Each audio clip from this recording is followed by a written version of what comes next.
2024년 신유일주 갑진년 운세를 보겠습니다. 먼저 천간과 지지의 관계입니다. 신유일주 일간 신금에게 갑진년의 천간 갑목은 정제가 됩니다. 정제는 안정적인 재물과 결실의 흐름입니다. 그리고 정제의 기운은 남자에게 결혼의 기운이기도 한 만큼 그러한 기운 또한 커지게 되는 한 해입니다. 나아가 남녀 모두에게 목표의 성취와 달성에 있어 긍정적일 수 있습니다. 다만 식상의 과정의 기운이 없는 만큼 일을 해나감에 있어 덜컹거림이 있을 수 있습니다.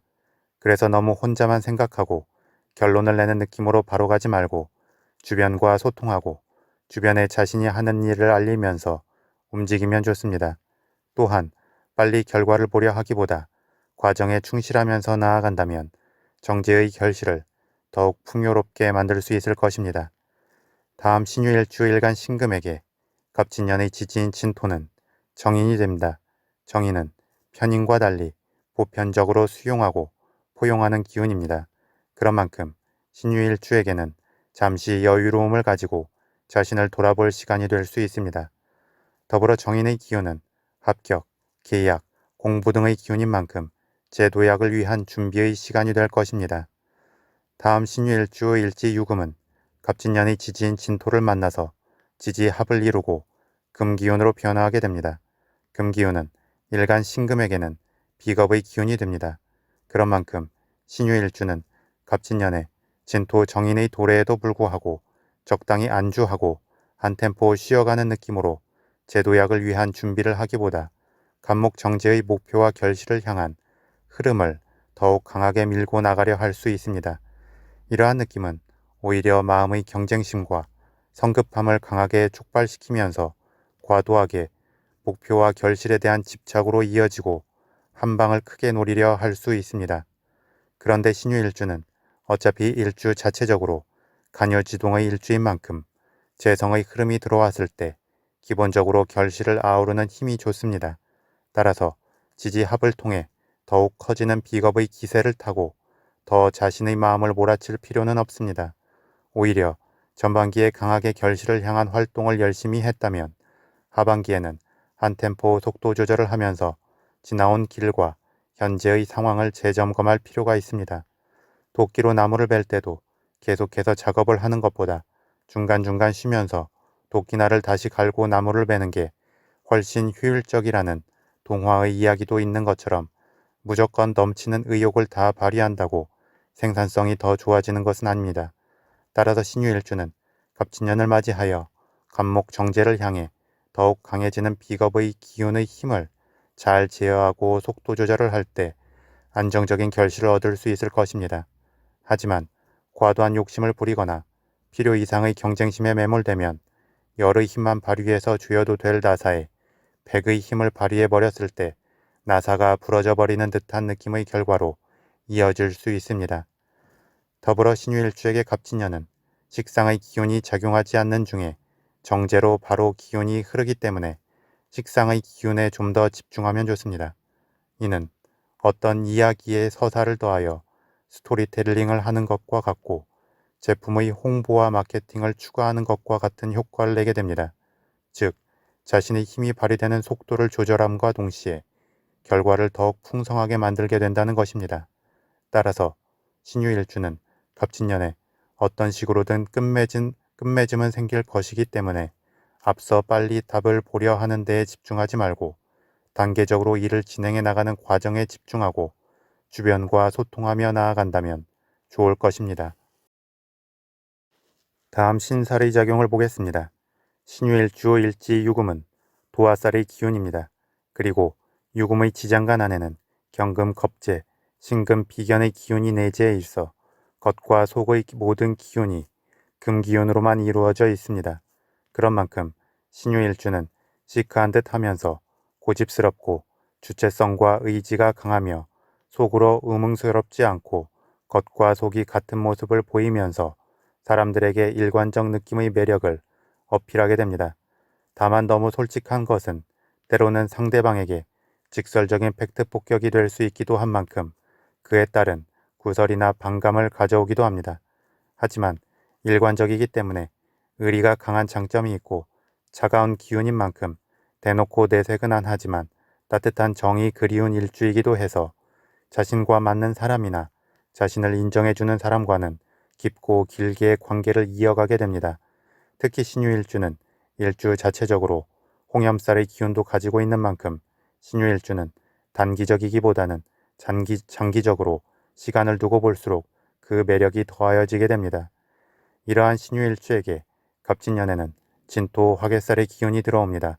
화개살의 기운은 잠재적 역량이 많고 고집과 뚝심이 강하며 명예를 추구하는 기운이 됩니다. 그리고 이 진토 화개살의 기운은 일간 신금을 기준으로 정인의 기운이 되는 만큼 신유일주는 갑진년을 맞이하여 일관적이고 진득하게 자신이 생각한 바를 밀고 나가게 됩니다. 특히 진토 화개살의 기운은 일지유금과 지지합을 이루어 금기운으로 변화하는 만큼 자신이 내면에 품은 생각에 대한 확신이 더욱 강하고 그 생각을 실현시키기 위한 적극적 움직임으로 나타날 수 있습니다. 따라서 과도하게 앞으로 치고 나가려는 탄력을 받을 수 있는 면이 있기 때문에 오히려 의지를 가지고 한 번씩 주변의 이야기도 경청하고 주변의 상황도 넓게 관조하면서 현재 자신의 위치와 환경을 파악하면서 나아가면 좋습니다. 다음 12신살의 관점에서 신유일주 일지유금을 기준으로 갑진년의 지지인 진토는 천살이 되고 일지유금은 장성살이 됩니다. 천살은 하늘의 기운이 되는데 그런 만큼 직관력이 좋아지고 기운이 상승하는 특성이 있습니다. 그리고 천살은 하늘에서 주어지는 기운이기 때문에 불가항력적인 특성도 가지고 있고 그러한 불가항력성 때문에 그 기운에 강하게 휘둘릴 수도 있습니다. 이는 긍정이든 부정이든 강하게 그 기운이 드러날 수 있음을 뜻합니다. 그리고 이 천살의 기운은 일지유금의 장성살 기운에게 마치 천명을 지상의 왕에게 내려주는 것과 같은 느낌으로 작용하게 됩니다. 특히 일지유금과 진토는 지지합을 이루는 만큼 그러한 특성이 강해질 수 있고 지지에서의 기운 작용은 신유일주에게 있어서 일간 신금에게도 그대로 영향을 미치기 때문에 신유일주는 갑진년에 자기만의 확고한 신념과 힘으로 일을 밀고 나갈 수 있습니다. 이는 목표와 결실을 아우르는 강한 힘이 될 수도 있지만 주변과 함께 일할 때에는 상당히 독단적 모습으로 나타날 수 있고 윗사람이나 기존의 시스템과는 충돌할 여지도 생기는 만큼 본인 스스로 강해진 몸과 마음의 기운을 제어하고 조절하여 발휘해야 할 것입니다. 마지막으로 12운 성론의 관점에서 보겠습니다. 신유일주의 일지유금은 12운 성론의 관점에서 건록의 흐름이 됩니다. 건록은 12운 성론의 흐름에서 최고의 정점인 제왕으로 가기 전 단계가 됩니다. 그래서 힘도 좋고 경험의 완숙미도 넘치는 기운입니다.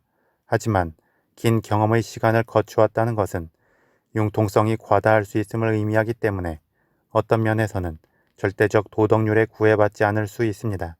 이는 자연스럽게 망신의 기운을 불러올 수도 있고 그 망신의 흐름 속에서도 아무렇지 않을 수 있음을 의미합니다. 그런 만큼 건록의 기운은 어떤 상황 속에서도 크게 휩쓸리지 않고 원하는 바를 얻게 되는 특성이 있습니다. 한편 갑진년의 지지인 진토는 일간 신금에게 있어 묘의 흐름이 됩니다. 묘는 무덤에 갇힌 것처럼 자기 세상에 갇힌 느낌의 기운이 됩니다. 그래서 기본적으로 자기 보호 본능이 강해지게 되기에 손해보는 것을 싫어하고 계산이 빠를 수 있습니다. 또한 갇힌 기운이기 때문에 기본적 특성을 유지하다가도 그 패턴을 극단적으로 벗어나려 하기도 합니다. 그래서 때로는 자신을 위한 과도한 지출이나 돌발적 행동을 하기도 합니다. 그리고 신유일주의 건록의 흐름이 갑진년에 묘의 흐름을 맞이하는 것은 건록의 완숙미에 추가로 치밀함과 완고함이 더해지는 것과 같은 느낌으로 작용하게 됩니다. 또한 자신의 생각과 자신의 행동에 대한 강력한 보호막을 치는 느낌이 되기 때문에 돌파력이 강해지기도 하지만 그만큼의 충돌도 거세질 수 있습니다. 이는 단기적으로 갑진년 한 해만 놓고 볼 때 신유일주가 이기는 느낌이 들 수 있지만 장기적으로 볼 때에는 뒤끝을 남길 여지가 생깁니다.